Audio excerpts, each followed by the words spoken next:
저는 만약에 누군가가 저에게 주택 시장을 결정하는 요인이 뭐냐라고 하나만 고르라고 그러면 저는 과감히 공급이라고 보통 얘기를 하거든요. 근데 우리나라 지금 부동산 시장에서도 느껴지지만 부동산이라는 것은 거래가 몇 개만 돼도 그게 가격이 되면서 시세를 형성하거든요. 집값이 빠진다고 꼭 임대료가 많이 빠질 것 같지는 않아요. 물가가 급격히 빠져가지고 미국 연준의 피봇이 되게 빨리 나올 거다 이런 기대도 있는데 그건 아닐 것 같아요.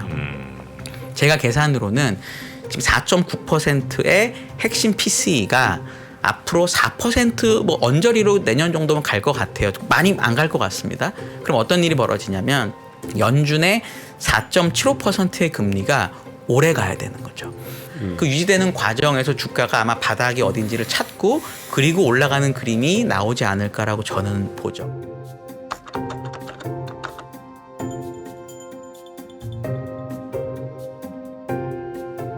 우리 한화투자증권의 한상희 수석연구위원님 모시도록 하죠. 어서 오십시오. 어서 오세요. 안녕하세요. 네, 네. 반갑습니다. 네. 모든 걸 득도하신 느낌. 전혀 그렇지 않습니다. 네. 대단하시다. 전혀 그렇지 않습니다. 네. 너무 그런 식으로 가면 오해하니까 적당히 해주세요. 득도 뭐 현자 자꾸 그런 식으로 가. 진짜 약간 좀 다 뭔가 이렇게 깨달으신 그런 느낌이에요. 네. 전혀 그렇지 않습니다. 네. 자, 그러면 자, 미국 시장에 대한 생각을 좀 여쭤봐야 될 것 같아요. 미국 시장이요? 네, 베어마켓 랠리에 대한 얘기도 있고 네, 또 네. 골만삭스는 뭐 오늘 아침에 뉴스 보니까 이런 상태에서도 아직 더 빠져야 된다는 얘기들도 나오고 네. 그런 것 같은데 엇갈리죠? 예, 지금 제가 그래서 오늘 여기 또 불러주셔가지고 제가 언제 나왔었나 보니까 한 2달 조금 안 됐을 때 제가 나왔었더라고요. 네네. 그때 이제 4,200 정도 됐었던 것 같아요, 지수가. 그렇죠. 저는 지금은 사실 뭐라고 투자자분들한테 얘기를 하고 있냐면 예. 물론 많이 빠졌기 때문에 단기적으로는 분명히 주가가 반등할 수는 있거든요. 왜냐하면 모든 심리 지표가 나쁘게 나오고 있고 그리고 거의 모든은 이건 좀 심했지만 네. 다수의 애널리스트나 펀드 매니저들이 안 좋다라고 말을 하고 있기 때문에 단기적으로는 다시 반등할 수 있는 룸은 충분히 있는데 네. 그래도 지금 채권이 난 것 같다라고 얘기를 하고 있습니다. 그때보다 주식가 500포인트 넘게 빠졌지만 그때랑 지금이 가장 많이 달라진 거는 미국의 10년물 금리가 100포인트, 100bp 이상 올랐습니다. 그러니까 예를 들어서 내가 지금 예를 들어 뱅크 오브 아메리카 얘기하는 현금 비중 6몇 %래요. 네. 2001년 이후 최고랍니다. 그러면 사람들이 생각하기에는 그 현금이 전부 주식 매니저의 현금이라고 생각을 하시는데 그 서베이를 잘 보시면 매니저들이 주식만 하는 게 아니고 자산 배분 매니저도 있고 다양한 매니저들이 포함이 돼 있어요. CIO도 있고. 그러니까 그 사람이 기준으로 봤을 때 현금이 많은 거니까 이거를 주식을 많이 안 갖고 있다고 판단할 수도 있지만 유가증권을 전체적으로 안 갖고 있다라고 보는 게 맞을 것 같아요. 그러니까 채권도 되게 많이 안 들고 있는 거라고 저는 판단하거든요. 4% 무위험 수익률이 나오면 P로 보면 25배 정도 됩니다. 역수니까. 근데 지금 S&P가 16배 정도에서 왔다 갔다 하는 것 같아요. 인데 만약에 내년에 실적이 예상보다 안 나오면 뭐 17, 8배가 될 수 있거든요. 저는 그 이상 올라가지 않는다고 보는데 18배라고 치면은 5점 몇 %거든요. 역수니까. 그럼 10년물 채권 금리하고 5점 몇 %를 비교했을 때 이게 충분한 갭인 거냐를 고민할 것 같아요. 그러니까 역사적으로 위험 보면. 자산에 대한 기대 수익률이 5점 몇 %고 네. 무위험 자산은 확정으로 4%를 주니까 미국 국채는 완벽히 무위험이라고 봐야겠죠. 그렇죠. 네. 네. 그러면 결국 저는 어떤 생각을 하냐면 그 많은 현금을 갖고 있는 사람들이 뭘 먼저 할 것 같냐. 야, 채권 먼저 사야 되겠다라고 판단을 할 거고 그리고 시차를 두고 아마 주식을 사게 될 것 같아요. 근데 왜 안 떨어질까요? 그런 센치가 있으면 그 안전자산 채권을 사야 될 텐데 네. 금리가 오르잖아요. 지금도 4%인데. 그러니까 금리가 근데 잘 보시면 맞는 말씀이신데 금리를 잘 보시면 급격하게 올랐던 구간이 있었거든요. 그리고 지금은 이제 오르진 않아요. 4%에 걸려서 이거를 제가 금리를 어떻게 설명을 많이 하냐면 네. 예를 들어서 미국의 연준이 주장하는 터미널 레이트이 내년에 4.75%잖아요. 그러니까 상당히. 최종적인 그 최종 금리가 기준금리의 4.75%잖아요. 그러면 역사적으로 경기 침체가 와가지고 장단기 금리가 역전됐을 때 역전폭으로 한 50bp라고 저희가 0.5%포인트라고 생각을 하면 10년물의 금리는 4.25%가 마지막인 거거든요. 4.75라면. 그러면 3%에서 4% 올라가는 속도에 비해서 4%에서 4.25% 올라가는 속도는 되게 느릴 거예요. 근데 주식은 만약에 25bp씩 올라가게 되면은 제 계산으로는 S&P가 100포인트는 떨어져야 되더라고요. 그러니까 그런 관점으로 보면은 주식의 하락률이 채권의 하락률보다 더 클 거기 때문에 채권을 사람들이 지금 좀 산다라고 저는 느껴져요. 이게 언제 이런 일이 있었냐면 2018년을 한번 제가 잠깐 되돌아보면은 우리나라는 2018년 내내 주식이 빠졌습니다. 정말 1년 내내 정말 주장창 빠졌었는데 미국은 18년 초에 잠깐 빠지고 쭉 올랐다가 18년 4분기에 주식이 박살이 나는데 많은 분들이 이때 주가 빠진 이유를 미중 무역 분쟁이라고 많이 생각을 하세요. 당연히 미중 무역 분쟁도 큰 이유가 됐었는데 더 중요한 건 그때 2018년 10월 달에 어떤 일이 있었냐면 미국 국채 금리가 3.25%를 딱 찍습니다. 빠르게 올라요. 네. 그리고 옆으로 좀 기는 과정이 있었습니다. 그때 주가가 좀 빠졌어요. 그러니까 옆으로 이 기는 과정이 뭐였냐면 채권을 먼저 조금씩 샀던 거죠, 사람들이. 그리고 어떤 일이 벌어지냐면 11월에는 미국 채권 금리가 많이 빠집니다. 그러니까 이때 많이 산 거죠. 그리고 주식은 어땠냐면 금리가 빠지니까 할인율이 떨어진다 이러면서 주식이 옆으로 기어요. 2018년 11월이 옆으로 주가가 옆으로 깁니다. 그랬다가 2018년 12월에 다시 금리가 기면서 주식이 한번 더 빠지거든요. 저는 항상 유가증권을 누군가 사기로 결정을 하면 채권을 먼저 사는 결정을 할 가능성이 지금 월등히 높다. 이 금리에서는. 저는 그런 생각을 하고 있죠. 그래서 지금은 분명히 단기 왜냐하면 실적이 너무 지금 잘 나오고 있기 때문에 단기적으로 주식을 좀 땡기고 싶은 욕망이 많을 거고 주식도 안 가지고 있고 예를 들어 뭐 소위 말하는 항복이라고 하잖아요. 여러 가지 항복 신호가 나오고 있기 때문에 단기적으로 주식이 올라갈 수는 있는데 저는 그 과정에서 주식을 만약에 갖고 계신 분들은 채권으로 바꿔보는 생각을 하는 것도 어떨까라고 판단을 하고 있어요. 현재 주식 보유자가 채권으로 바꿔라? 그러니까 주식이 이제 오르면 주식이 이제 단기 랠리가 올 수 있다고 보는 분들도 있잖아요. 네. 그렇게 오르고 나면 거기서 주식에서 일부 채권으로 이렇게 자산 배분을 바꾸는 것도 되게 괜찮아 보인다. 이게 왜 가능하냐면 옛날에는 채권 사러 가려면 증권사에 몇 억씩 들고 갔어야 돼요. 소액 채권이라는 게 없었거든요. 근데 지금은 일반적인 채권도 소액 채권이 증권사에 있고 물론 그거는 저는 그렇게 권하진 않지만 ETF가 워낙 잘 돼 있어요. 채권 ETF가. 그래서 개인분들도 충분히 주식에서 채권으로의 자산 배분이 가능한 시기가 됐기 때문에 저는 지금은 그렇게 하는 게 맞는 것 같다. 그 말씀에 라고 주로 말씀드리고 있어요. 기저에는 주식이 이번에 뭐 조금 랠리를 하더라도 다시 밑으로 글라이딩할 가능성이 매우 높다고 보시는 거죠? 저는 이제 어떻게 그거는 설명하고 있냐면 되게 좋은 질문이세요. 왜냐하면 제가 이제 9월 매월 말에 저희 월간 자료를 냅니다. 그래서 이건 네. 이미 낸 거라 말씀드릴 수가 있는데 저희가 하단을 3,500인가로 냈어요. 냈는데 이 3,500 S&P 기준입니다. 네. 코스피 아니고요. S&P 네. 기준인데 3.7% 무위험 이자율이 3,500 정도가 나오더라고요. 제 계산으로는 물론 이게 맞다는 게 아니라. 비교를 해보면 네. 네. 이게 계산할 때 뭐 일드갭 이런 걸 쓰니까 그렇게 된 건데 이걸 25bp를 올리면 100포인트가 떨어지더라고요.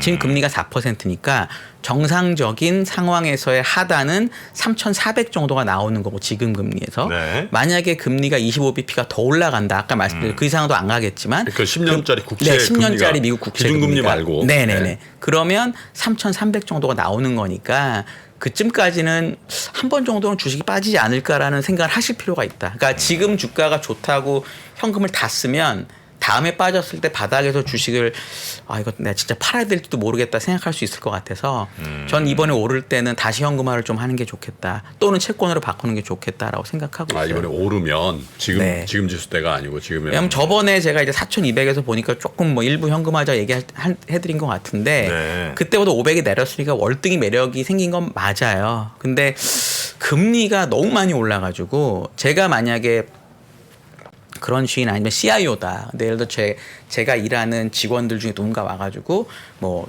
누구님 뭐 이렇게 주식 좋은 게 있는데 이거 어때요? 물어보면 전 이럴 것 같아요. 이 주식으로 1년에 5% 날 수 있냐고. 무위험으로 5%벌 수 있는 주식이냐고 물어볼 것 같거든요. 근데 그런 주식은 없잖아요. 채권이 4%면 주식은 아무리 못 나도 10%는 날 것 같아야 아 그래 내가 한번 사볼까 이런 생각이 든단 말이죠. 근데 지금 10%가 날지 안 날지 진짜 모르겠거든요. 그럴 때는 아마도 높은 분들, 이 주식의 배분을, 자산 배분을 결정한 높은 분들은 아마도 야 그러면은 그 주식 좀 나중에 하고 미국채 4%고 예를 들어 우리나라로 치면은 미국채가 아닌 좋은 금융기관의 채권도 막 5% 뭐 이렇게 나가고 이렇거든요. 네. 그러면 그런 거 하는 게 어떻겠니라고 얘기할 거 같거든요. 환율이 높아서 그럼 미국채는 싫어요 이러면 그래 환율이 높으면 한국 국채라도 하자. 한국 국채보다 높으니까 네네. 이럴 수도 있을 것 같고 저는 그런 생각이 들었어요 사실은. 네. 제일 좋은 시나리오죠. 뭐 만약에 지금 현금이 많은 기관 투자가나 뭐 거액 자산가다 그러면 한상희 의원님 말씀대로 뭐 10년짜리 국채를 뭐 4% 이상에서 딱 사가지고 그러면 1년 동안 가만히 있어도 4% 먹는 거에다가 예상하신 대로 금리가 빠지면 캐피탈 게인도 더 드시는 네. 거거든. 네. 4%만 먹는 게 아니에요. 4%는 캐리고 네. 그다음에 이게 3% 되면 그 채권 가격의 상승분만큼 또 네. 캐피탈 게인이 나오니까 그걸 싹 현금화해서 그때 금리가 오르는 국면에 더 빠져 있는 주식을 딱 사면 최고 시나리오인데 네. 야, 그게 잘 안 되더라고요. 그러니까 예를 들어 지금 소장님이 저보다 훨씬 주식 오래 보셔서 더 정말 정확하게 말씀하신 건데 그렇게 마음을 먹고 있어요. 예를 들어 누가 먹었다고 치죠. 난 그렇게 할 거야. 근데 지금 막 주식이 막 이러잖아요. 막 또 막 오를 것 같고 오늘 막 넷플릭스 막 날라가고 로블록스 날라가고 막 테슬라 날라가면은 채권을 사려다가도 예를 들어 채권 ETF를 사려다가 주식을 사게 돼요. 왜냐하면 채권 수익률이 4%가 너무 작아 보이거든. 넷플릭스 그렇죠. 18% 보는 순간. 하루 네. 만에 18% 오르는데 4% 1년 동안 4%면 이거 뭐 못하죠 그렇게는. 그래서 저는 항상 말씀드리는 게 현금화나 채권을 일부러 갖고 있어야 물론 오를 때는 이거 완전 바보짓인데 계속 오르지 않다는 걸 이번에 보셨잖아요. 그런 관점에서 지금 정도의 채권 금리에서는 나쁘지 않다. 그리고 근데 정말 예. 네, 채권 같은 경우 말씀하신 것처럼 나중에 금리가 떨어지면 그만큼 이제 내가 돈을 더 먹잖아요. 그 차익이 생기는 거잖아요. 그렇죠. 근데 채권 ETF도 근데 ETF는 사람들이 많이 사면 가격이 올라가고 많이 팔면 또 가격이 떨어질 거 아니에요. 그러니까 그 네. 금리 떨어지는 거에 의해서 얻는 캐피탈 게인 말고 ETF는 사람들이 마치 주식처럼 많이 사거나 많이 팔면 가격이 오르내리고 하잖아요. 네. 이건 어떻게 계산합니까? 그래서 ETF의 이제 특성인 거 이것도 되게 많이 궁금해하실 것 같아요. 이거 진짜 네. 좋은 질문인 것 같아요. 왜냐하면 고맙습니다. 진짜 왜냐하면 ETF라는 게 네. 예를 들어 주식을 말씀드리면 종목을 모아놓은 거잖아요. 네. 얘기하신 대로 모아놓은 종목이 쭉 있는데 얘는 이 종목 움직임과 다르게 가면 어떡하냐고 걱정하실 거예요. 왜냐하면 그건 매매에 따라서 결정되는 거니까. 그래서 이제 우리가 말하는 LP나 이런 것들이 있는 거죠. LP 뭡니까? 그러니까 유동성 공급. 네네네. 그래서 이제 가격이 NAV라고 하는데요. 그 ETF가 원래 가져야 될 가치가 있거든요. 왜냐하면 ETF가 여러 가지 이제 자산을 가지고 있으니까 그 자산의 총합이 ETF랑 원래 같아야 되거든요. 그렇죠. 이론적으로. 그걸 이제 NAV라고 하는데 그 NAV랑 격차가 너무 많이 벌어지면 개입이 돼요. 그래서 너무 위에서 거래되면 팔고 이런 식으로 하거든요. 채권도 똑같아요. 채권 ETF 들어가 보시면 네. 어떤 채권이 있는지가 다 나오거든요. 그럼 이론적으로 그 채권의 가격에 따라 ETF가 얼마인지도 계산할 수 있거든요. 네네네. 그게 너무 많이 차이가 나면은 유동성 그 ETF를 공급자들이. 발행한 사람 이런 사람들이 다 조절해주게 돼 있습니다. 그래서 물론 이제 그게 뭐 0.5%까지 벌어질 때도 있더라고요. 근데 개인적으로는 그 정도에는 너무 신경 쓸 필요 없다. 왜냐하면 장기적으로는 결국 NAV에 붙여주기 때문에 큰 ETF나 이런 것들은 저는 그런 생각을 합니다. 네. 자, 그럼 이제 근데 그 전에 네. S&P가 베어마이클 랠리든 뭐 반등이든 올라갈 것 같긴 합니까?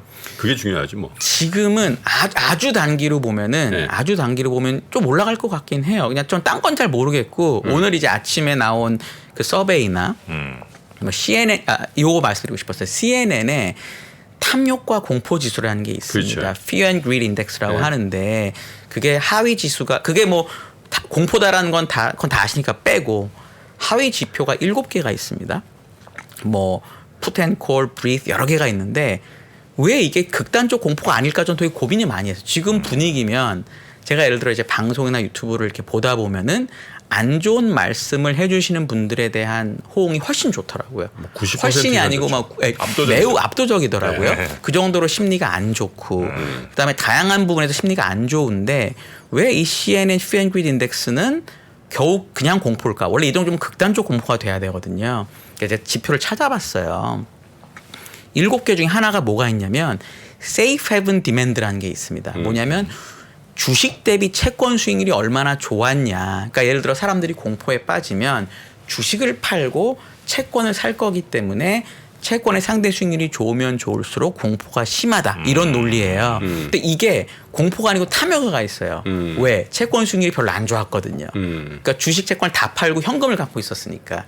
이게 만약에 여기서 또 제 이제 의견이 녹아지는 건데 제 생각대로 만약에 주식보다 채권을 더 사는 수요가 생기면은 네. 요것도 탐욕으로 바뀔 거거든요. 네. 그럼 사실 지금은 완전 더 심한 탐욕인 거기 때문에 아니 공포인 거기 때문에 그럼 단기적으로는 원래 이럴 때는 반등하는 게 맞거든요. 그래서 그런 관점에선 단기적으로는 반등을 할 것 같은데 이게 이제 단기 랠리는 항상 이래요.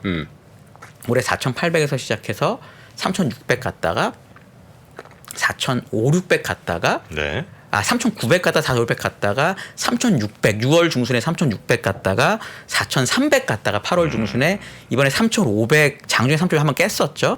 500 갔다가 다시 올라가는 거니까 당연히 고점은 그때보다 낮아져야 되겠죠. 그러니까 4,000이 잘 될지 안 될지 아리까리한 정도의 랠리가 아닐까 한다면 저는 그렇게 보는 거죠. 10% 정도. 네, 맥시멈. 10%. 이제 오늘 종가가 3,700 넘었으니까 이제 10%도 잘 안 되죠. 이제 이 정도에서는. 네. 뭐 장기 투자할 때는 아니네요. 미국 주식에 대해서 현재. 만약에 제가 돈이 그러니까 매달 제가 100원을 버는데 한 20원쯤은 저축할 수 있는 분이라고 치면은 그런 분들은 괜찮아요. 미국 S&P ETF 같은 거는 저는 너무 괜찮다고 보는데 그게 아니라 내가 좀 한 방에 사고 한 방에 팔고 이렇게 하는 분들도 계시잖아요. 그런 분들은 내가 지금 사서 한 15% 20% 빠질 수도 있겠다라는 걸 난 그거 괜찮아라는 분이면 모르겠는데 내가 주식 해보시면 아시잖아요. 5% 빠지면 막 정신적으로 막 잠 못 자고 이러시는 분들은 지금 좀 아닐 수도 있을 것 같아요. 저는. 네. 네. 알겠습니다. 근데 어쨌든 미국 시장을 뭐 전망하는 여러 가지 그 툴 기재 중에 제일 중요한 게 지금은 뭐 CPI인 것 같아요, 그죠? 네. 물가가 앞으로 어떻게 될 거냐, 인플레이션인데 위원님이 부동산 시장을 보시면서 CPI에 대한 아이디어가 좀 있으셨다고. 네네네. 그 얘기 꼭 드리고 싶었습니다. 먼저 요거 얘기 드릴게요. 사람들이 CPI가 부동산 시장에 되게 큰 영향을 미친다고 하는데 CPI는 사실 연준이 공식적으로 보는 물가 지표가 아니에요. 2000년 초부터 연준은 뭐라 그랬냐면 자기들은 PC를 보겠다고 얘기했었습니다. 소비 지출. 왜냐하면 CPI는 주로 서베이가 많고 PC는 실제 지출 데이터거든요. 그렇죠. 이게 훨씬 정확하다 이거예요. 근데 이 PCE에서 부동산이 차지하는 비중은 CPI의 약 절반밖에 되지 않습니다. 한 15% 정도 됐네요. 일반 PC는 16%인가 그렇고요. 핵심 PC는 20%밖에 안 돼요. 그렇기 때문에 첫 번째로 꼭 얘기 드리고 싶은 게 부동산 때문에 난리 났다고 지난달에 얘기했었잖아요. 근데 이번 달은 다시 또 헬스케어가 문제래요. 그냥 말을 만드는 거다. 우리가 PC를 볼 때는 부동산이 중요하긴 하지만 그게 우리가 계속 얘기하는 것만큼 중요한 건 아니다라는 게 첫 번째고요. 두 번째는 PC는 높아졌지만 4.9%예요. 그러니까 이게 뭐가 중요한 거냐면 CPI가 지금 8%니까 예를 들어 S&P 뭐 1,800, 2,000 간다는 분도 있잖아요. 네. 전 그건 아니라고 보는데 그게 이유가 뭐냐면 CPI가 7% 8% 가니까 금리도 7% 8% 올려야 된다라는 게 이제 기저에 깔려 있는 거죠. 근데 다시 말씀드리지만 연준은 공식적으로는 PC를 보겠다고 했으니 PC가 4.9%라면은 물가 4.75까지만 금리 올리면 사실 괜찮은 거예요. 왜냐면 앞으로 PC 떨어질 거니까. 그러니까 그 부분도 생각해 주시고 세 번째는 제가 요거는 이제 그림을 좀 보여드리고 싶은데 여기이거든요. 네. 그림 1번이 이제 PC하고 CPI에 대한 부분이고 두 번째 그림이 뭐냐면 임대 공실률하고 임대료 상승률을 제가 보여드린 거예요. 지금 미국의 임대주택 공실률이 역사상 최저치에 와 있습니다. 공실률이? 네, 역사상 최저치입니다. 임대료 공실률이 전체가. 근데 그래서 임대료 상승률도 역사상 최고예요. 사실 여기 있는 임대료 상승률은 뭐냐면 자꾸 이 그림을 얘기해. 이건 약간 뭐가 다르냐? 73, 4년에 임대료가 오를 때는 미국의 달러가 금태환이 정지가 됐어요. 그러니까 지금까지 금하고 달러의 숫자가 딱 묶여있던 게 팍 풀렸기 때문에 그쵸. 유가가 그때 5배가 올랐고 금 가격은 6배가 올랐습니다. 그러니까 그런 식의 임대료가 이렇게 10% 15% 오른 거는 뭐 그렇다라고 볼 수 있는 거고요. 80년대 초반에는 어땠냐면 전 우리 이 그림이 더 임대료가 아니라 공실률 비슷하다고 보는데 공실률이 이때는 오르다 말아요. 그러니까 70년대 초반에는 경기가 너무 안 좋고 물가가 높으니까 공실률이 좀 오르거든요. 이때 주가가 50% 빠집니다. 그러니까 많은 분들이 기대하시는 것처럼 앞으로 부동산 시장이 안 좋을 거기 때문에 공실률이 많이 올라가서 임대료가 안 오르는 건 별로 좋은 건 아니에요. 그건 경기가 아주 안 좋다는 뜻이거든요. 오히려 80년대 초반에는 공실률이 오르다 말았거든요. 이때 임대료가 이렇게 많이 오르는데 이때 폴 볼커 시대 때 자꾸 이때 주가 엄청 빠졌다고 생각하시는데 79, 80, 81, 82 연간 주식 수익률을 보시면 한 번 딱 빠져요. 그것도 10%만. 나머지는 다 오릅니다. 그러니까 중간에 25% 빠진 거는 여러 번 있었지만 연간으로 보면 결국 다 올라서 끝나거든요. 왜냐하면 이때는 생각보다 경기가 아주 나쁘지 않았거든요. 물론 중소기업 망하고 뭐 저축조합 망하고 했는데 주가는 그런 것보다는 대기업의 힘을 더 많이 따라가다 보니까 주가가 나쁘지 않았어요. 네. 저는 그래서 이 공실률 낮은 게 급격하게 올라가는 것보다는 조금 올라가는 게 오히려 더 주가에는 좋을 거다라고 보고요. 저는 오히려 공실률이 그렇게 많이 오를 것 같지 않다고 생각하는 이유가 뭐냐면 요건 이따 보여드리고 여기인데요. 결국 제가 이제 주택 건설업종 애널리스트를 좀 했었는데 저는 만약에 누군가가 저에게 주택 시장을 결정하는 요인이 뭐냐라고 하나만 고르라고 그러면 그러니까 요인은 너무 많죠. 근데 하나만 고르라고 그러면 저는 과감히 공급이라고 보통 얘기를 하거든요. 물론 다른 것도 너무너무 중요하지만 보시면 여기 미국의 주택 착공하고 허가 사이즈가 70년대 초반이 역사상 최대였고 그 다음에 80년대 초반이 그 다음으로 적어졌다가 리만 사태 때 많았거든요. 네. 그러니까 주가가 이때하고 이때 되게 많이 빠지고 지금은 그보다 낮은 상태인데 분명한 사실은 신규 주택 판매가 벌써 많이 빠져 있거든요. 그러면 앞으로 주택을 공급할 사람들이 공급을 많이 하지 않을 거예요. 왜냐하면 미국은 주택을 공급하는 사람들은 다 집을 팔려고 공급하지 네. 임대하려고 공급하지 않거든요. 그럼 주택을 착공하는 과정에서 네. 기본적으로 주택을 공급하는 과정에서 허가나 착공이 많아지지 않으면 저는 공급이 그렇게 많이 늘어날 것 같지 않아요. 이미 집값이 빠져 있기 때문에. 그러면 여기 있는 공실률이나 공실률이 여기서 이렇게 많이 올라가지는 않을 거다라고 저는 보는 거죠. 여기서 하나의 핵심은 뭐냐면 집값은 빠질 것 같은데 왜냐하면 여기 보세요. 그림 4번인데 임대와 자가 공실률이라는 게 있습니다. 임대 공실률은 역사상 저점이고요. 자가 공실률은 역사상 저점보다 더 밑에 있어요. 그게 뭐가 다르죠? 뭐냐면 미국 계셔서 다 잘 아시겠죠. 집을 팔려면 무조건 집을 비워야 됩니다. 비워놔야죠. 우리처럼 집이 사람이 있는 상태로 누가 보러 올 수가 없게 돼 있어요. 집을 팔고 싶으면 일단 집을 비우고 나온 다음에 중개인한테 내놓는 겁니다. 그것도 한 명한테만. 자가 공실이 훨씬 낮다라는 얘기는 일단 자가로 사는 사람 중에 집을 팔겠다고 내놓은 사람은 별로 없는 거예요. 근데 오히려 그러니까 임대도 역사상 최저긴 한데 상대적인 관점에서 보면은 자가보다 임대주택을 팔겠다고 내놓은 사람이 더 많은 거죠. 첫째. 두 번째. 형태별로 보시면 임대도 보시면 아파트 공실률은 되게 낮아요. 근데 단독주택의 공실률은 상대적으로 높거든요. 뭘 의미하냐면 내가 임대를 주는 회사거나 사람인데 아파트 임대는 잘 나가는 거예요. 지금 너무 잘 나가서 팔 필요가 없는데 단독주택 임대가 상대적으로 안 나가는 거죠. 미국은 단독주택이 훨씬 많거든요. 네. 집값에 이게 영향을 더 많이 주죠. 또 하나 그다음에 자가 공실률을 보시면 이거는 또 반대로 단독의 자가 공실률 중에 단독은 아주 역사상 최저예요. 그러니까 미국 사람들이 주로 단독에 사는데 내가 자가에 사는 단독주택을 사는 사람은 집을 팔 생각이 없는 거죠. 그냥 난 살아야 되겠다. 근데 자가 중에서 아파트 자가의 공실률은 과거보다 높아졌어요. 뭐냐면 아파트에 사는 사람들은 집값이 좀 빠질 것 같으니까 내가 빨리 팔아야지라고 생각하는 사람들이 훨씬 많은 거죠. 그럼 임대하고 자가를 엮어서 보면은 내가 투자 목적으로 집을 갖고 있는 사람들은 약간 집을 훨씬 더 많이 팔고 싶어 하는 것 같고 들어가 사는 사람들은 덜 팔고 싶어 하는 거죠. 근데 우리나라 지금 부동산 시장에서도 느껴지지만 부동산이라는 거는 거래가 몇 개만 돼도 그게 가격이 되면서 시세를 형성하거든요. 그렇기 때문에 분명히 집값은 앞으로 미국 부동산이 빠질 것 같은데 집값이 빠진다고 꼭 임대료가 많이 빠질 것 같지는 않아요. 그래서 저는 물가로 이걸 연결시켜 보면은 기대가 이런 거거든요.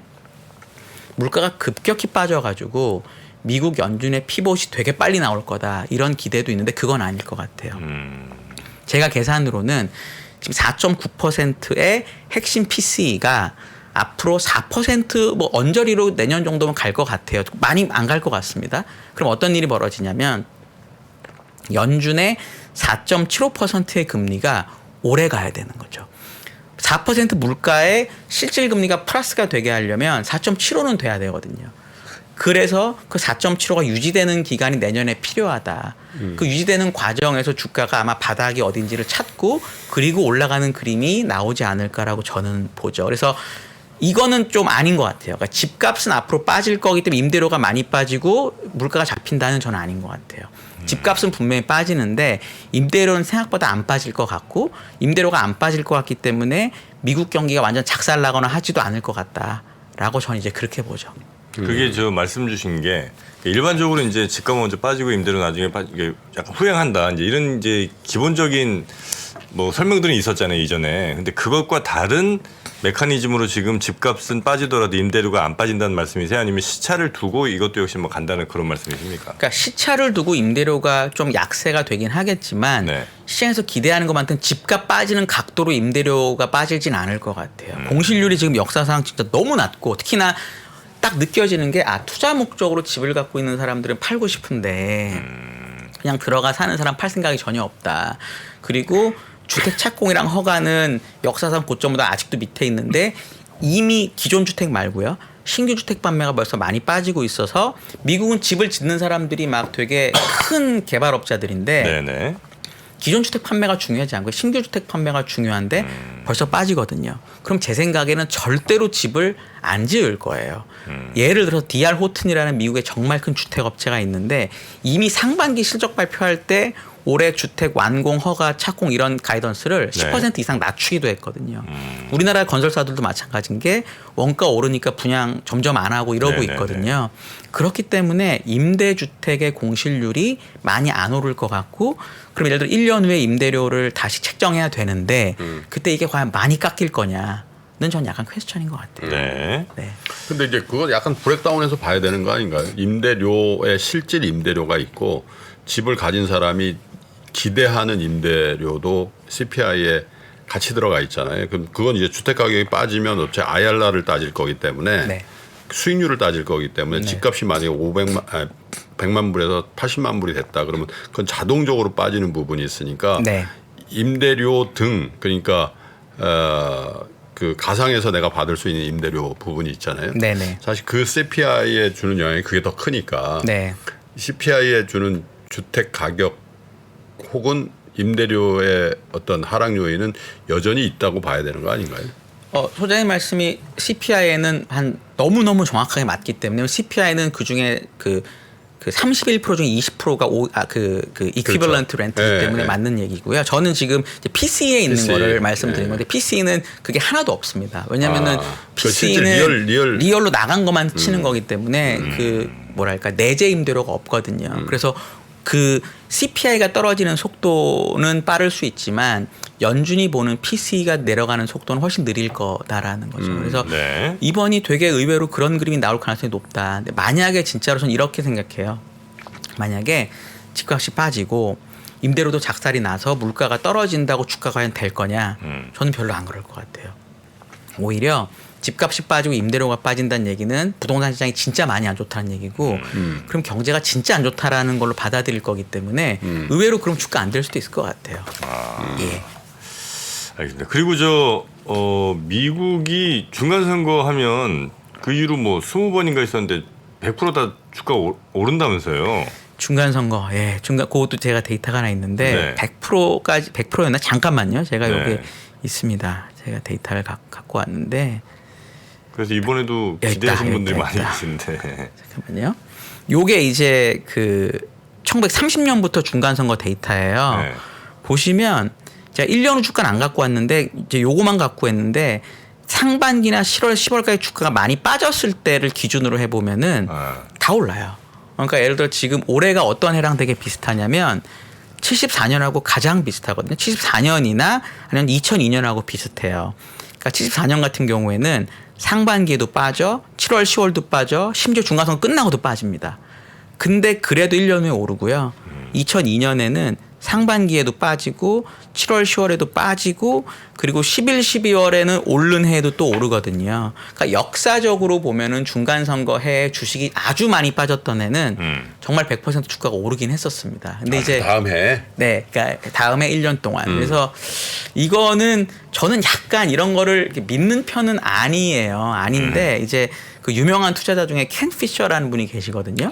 우리가 인터뷰했잖아요. 네, 저도 그건 제가 좋아하는 분이에요. 왜냐하면 기본적으로 긍정적인 분은 되게 좋아해요. 그분 항상 좀 좋게 보시니까 저도 그런 스타일이고 그분이 이런 거 되게 좋아하시거든요. 뭐 짝수에 홀수에 이런 거 되게 좋아하시는데 아, 그래요? 네, 되게 좋아요. 그런 내용이 책에 많습니다. 네. 근데 어쨌든 이런 데이터가 있었다 정도는 저희가 생각할 필요는 있는 것 같아요. 네.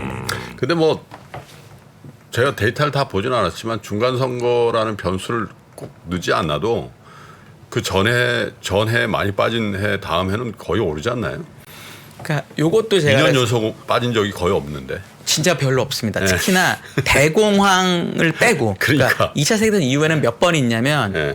7374 제가 항상 얘기 드리는 오일 쇼크인가? 오일 쇼크 1차, 네. 2차 때도 안 그랬습니다. 그러니까요. 그리고 2000, 2001, 2002 IP 버블 네. 이렇게 딱 두 번이에요 실질적으로. 왜냐하면 2년 리만 빠진 게 리만 때도 1년만 빠지고 바로 반등을 그러니까요. 합니다. 그러니까 지금 걱정하시는 게 그 두 번이냐 아니냐를 갖고 다 지금 걱정을 네. 많이 하시는 건데 음. 첫 번째 오일 쇼크는 이해할 수 있어요. 그거는 네. 뭐 좀 안 좋은 일인데 IT 버블 때는 좀 특이한 경우라고 저희가 아셔야 되는 게 2000년에 IT 버블이 터집니다. 2001년에 무슨 일이 있었냐면 9.11이 있었습니다. 9.11 있었죠. 그리고 엔론이 그 부정회계. 그 분식회계가 네. 있었어요. 그 여파가 있었던 거지 그냥 어닝이나 이런 걸로는 3년 빠질 건 사실 아니었는데 네. 빠졌던 거라서 사실 2년 연속 빠지기가 극히 힘들긴 해요. 근데 이제 모르죠. 또 없었던 일이 생기는 게 주식이니까 그렇긴 하지만 네. 그러니까 지금 어떻게 생각하셔야 되냐면 지금이 대공황 같은 거냐를 판단하시면 되는 것 같아요. 네. 그러면 이제 옛날에는 정말 그런 일이 많았거든요. 2차 세계대전 전에는 그러니까 그렇게 되는 거냐를 판단하시면 되는 거죠. 알겠습니다. 그거 말고 또 우리가 체크해야 될 뭐 국제 정세 사안들에 대해서 워낙 이제 넓게 또 보시니까 우리 한상희 예. 의원께서 혹시 어떤 것들 좀 염두에 두고 계신지. 저는 그래서 제일 그 얘기 드리고 싶었던 게 뭐냐면 요거 먼저 갈게요. 러시아 이건 제가 이제 8월 달에 냈던 리포트이기 때문에 보여드리는 건데 요즘 되게 모든 거를 냉전, 탈세계화, 이데올로기 이런 관점으로 보는 분들이 너무 많아요. 그러니까 국제적인 관계가 이익에 따라서 된다기보다는 편 먹고 싸운다라는 개념을 그렇죠. 되게 많이 갖고 계시거든요. 그 중에 하나가 러시아랑 중국이 같은 편을 먹고 미국에 대항한다라는 얘기를 되게 많이 하세요. 예. 그럴 수 있죠. 저는 뭐 그게 맞나 틀리나 그 판단하시는 능력은 없습니다. 저는 공대를 나왔고 2004년부터 증권업에 하나 있었기 때문에 전혀 뭐 이거에 대한 전문 지식은 없는데 그냥 역사를 한번 살펴보자라는 거죠.